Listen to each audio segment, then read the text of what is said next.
Assalamualaikum teman-teman semua, kembali lagi di Lanbirai Channel Sharing to be learned. Nah, sudah lama kita tidak berjumpa di channel saya akibat wabah yang sekarang ini terjadi dan kita perlu berdiam diri di rumah. Jadi saya agak sedikit sibuk dengan work from home sehingga tidak bisa update di channel saya. Adapun channel yang saya buat adalah channel untuk berbagi pengalaman, berbagi ilmu pengetahuan, dan saya upload sebagai hal yang untuk saya pelajari juga dan dikenang, seperti vlog, rekomendasi film, dan sekarang saya ingin berbagi sedikit ilmu pengetahuan saya yang sampai sekarang pun masih saya terus pelajari dan dalami. Semoga channel yang saya buat ini dapat membantu teman-teman dalam menambah wawasan dan juga menginspirasi, insya Allah. Sebelum masuk ke pembahasannya, saya ingin sedikit bercerita tentang pengalaman saya memiliki adik yang mempunyai gangguan yang sama. Adik saya sekarang berumur 14 tahun. Dia kelahiran tahun 2006, dan pada zaman itu istilah autisme ini sendiri tidak begitu lazim didengar oleh orang-orang, sehingga ketika orang-orang bertanya dengan keanehan perilakunya dan dikatakan dia memiliki gangguan autis, orang-orang akan balik bertanya apa itu autis. Dan kami yang juga memiliki keterbatasan pengetahuan tentang itu juga tidak bisa menerangkan lebih lanjut. Pada awalnya kami tidak menyadari keanehan dari perilaku adik saya. Akan tetapi ketika dia sudah beranjak di usia 1 tahun, baru kami menyadari keanehan-keanehan yang ada pada perilakunya. Seperti terpaku pada suatu barang sangat-sangat lama, perilakunya yang berulang dan juga berpola, kemudian juga tidak berbicara sampai usia 1 tahun tersebut. Nah, ada beberapa kejadian saat kami mengunjungi rumah orang lain atau bertamu, di mana adik saya ini akan terus pergi ke kamar mandi dan bermain air atau membuka isi kulkas orang tersebut. Nah, ini menjadi suatu hal yang sedikit aneh jika dilihat orang lain, sehingga kami juga perlu mengetahui apa yang terjadi pada adik kami sehingga bisa juga menjelaskan kepada orang-orang tersebut. Pada saat mengetahui apa yang sudah terjadi pada adik kami, barulah kami mencari segala cara untuk bisa membuat perkembangannya meningkat sesuai dengan usia perkembangannya saat itu.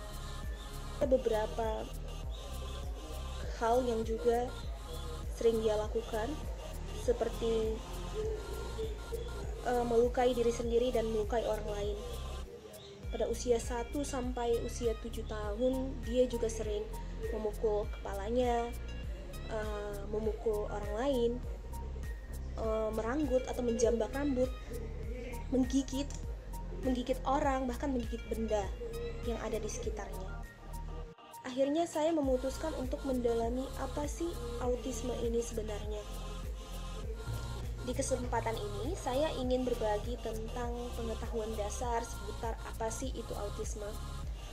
Secara sederhananya, autisme ini adalah gangguan yang berfokus pada 3 aspek, yaitu perilaku, komunikasi, dan sosial. Menurut American Psychiatric Association, perilaku autisme ini muncul sebelum usia 3 tahun dan bisa membatasi atau merusak fungsi pada kesehariannya. Anak autis juga memiliki keterbatasan dalam belajar terhadap lingkungan, sehingga mereka tidak bisa langsung untuk menyerap pembelajaran yang ada. Seperti ada anak yang terhambat dalam menyerap informasi bahasa, sehingga dia perlu bantuan untuk mengeluarkan kata-kata. Tidak seperti kita yang bisa langsung menyerap informasi yang ada di lingkungan tersebut. Kita bisa berbahasa secara langsung saat mengamati atau mengobservasi orang tua kita berbahasa. Nah, Kita juga perlu antisipasi saat anak dalam usia 12 bulan belum ada ocehan sama sekali, bahkan hingga sampai 2 tahun dia tidak bisa mengikuti perkataan. Pembelajaran pada anak-anak yang memiliki gangguan ini, kita harus lihat lagi penanganan apa yang akan kita berikan, tergantung potensi dan hambatan yang dia miliki, sehingga kita bisa membuat suatu pembelajaran yang sesuai dengan perkembangannya. Nah, saat anak-anak tersebut bisa berhasil mensetarakan perkembangannya sesuai dengan anak-anak sebayanya, saat itulah kita bisa dikatakan berhasil. Kapan kita tahu bahwa anak tersebut sudah berada di masa perkembangannya yang setara dengan usia sebayanya?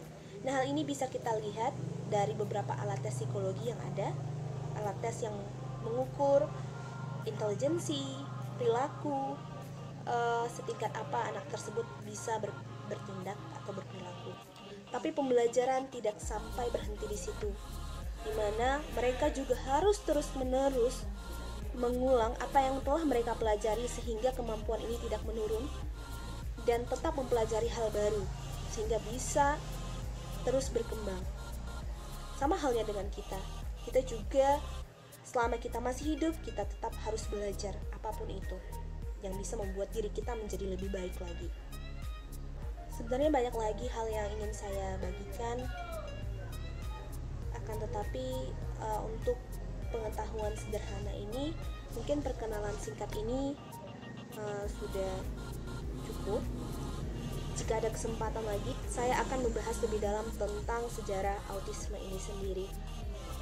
Dan juga mungkin jika ada beberapa pertanyaan, saya juga akan menjelaskan pengalaman atau pertanyaan terkait autisme ini selama saya masih bisa untuk menjawabnya. Dan jika salah, saya mohon maaf karena saya juga masih terus belajar untuk hal ini. Sampai sini dulu teman-teman semua. Sampai berjumpa lagi di konten-konten selanjutnya. Assalamualaikum.